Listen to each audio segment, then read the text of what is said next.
Bom dia, Pai de Maria. Estamos aqui na 35ª meditação quaresmal do próximo da grande semana, Semana Santa, a semana forte da Igreja.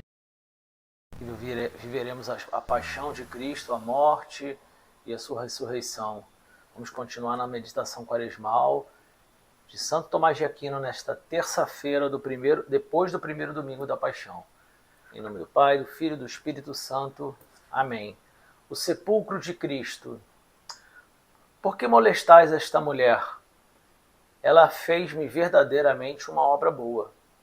Derramando ela este bálsamo sobre o meu corpo, fê-lo como para me sepultar. Mateus 26, versículos 10, 11 e 12. Era conveniente que Cristo fosse sepultado.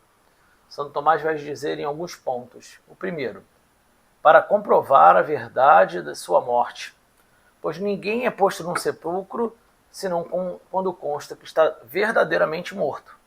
Por isso vai dizer em Marcos, capítulo 15, versículos 44 e 45, se lê que Pilatos, antes de permitir que fosse Cristo sepultado, procurou saber por uma inquisição diligente se estava morto.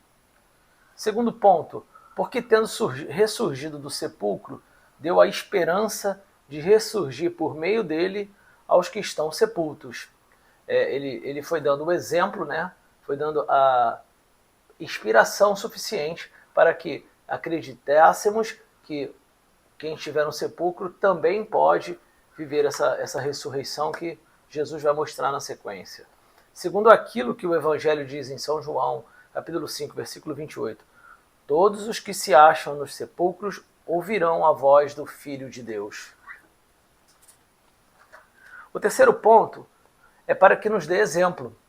Pela morte de Cristo, morreram espiritualmente aos pecados, conforme aquilo que na Escritura diz em Salmo 30, versículo 21, estão escondidos contra a turbação dos homens.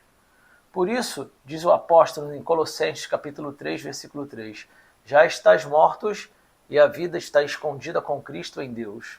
E assim também os batizados, que pela morte de Cristo morreram aos seus pecados, são como consepultos com Cristo, pela imersão, segundo o apóstolo em Romanos, capítulo 6, versículo 4. Nós fomos sepultados com Cristo para morrer pelo batismo.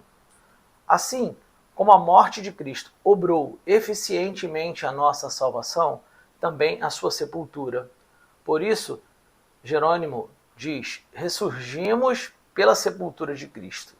E aquilo que vai dizer na Escritura em Isaías, capítulo 53, versículo 9, e dará os ímpios pela sepultura. As gentes que não tinham a piedade dá-los-á a Deus Padre, porque os ganhou pela sua morte. De Cristo, vai falar o Salmo 87, versículo 6, chegou a ser homem como sem socorro, livre entre mortos. Ora, nosso Senhor mostrou que mesmo sepulto entre os mortos era livre. Fato da inclusão do sepulcro não ter podido impedi-lo de sair dele pela ressurreição. E essa foi a nossa 35ª meditação quaresmal de Santo Tomás de Aquino, nesse período da quaresma. E que Deus sempre vos abençoe.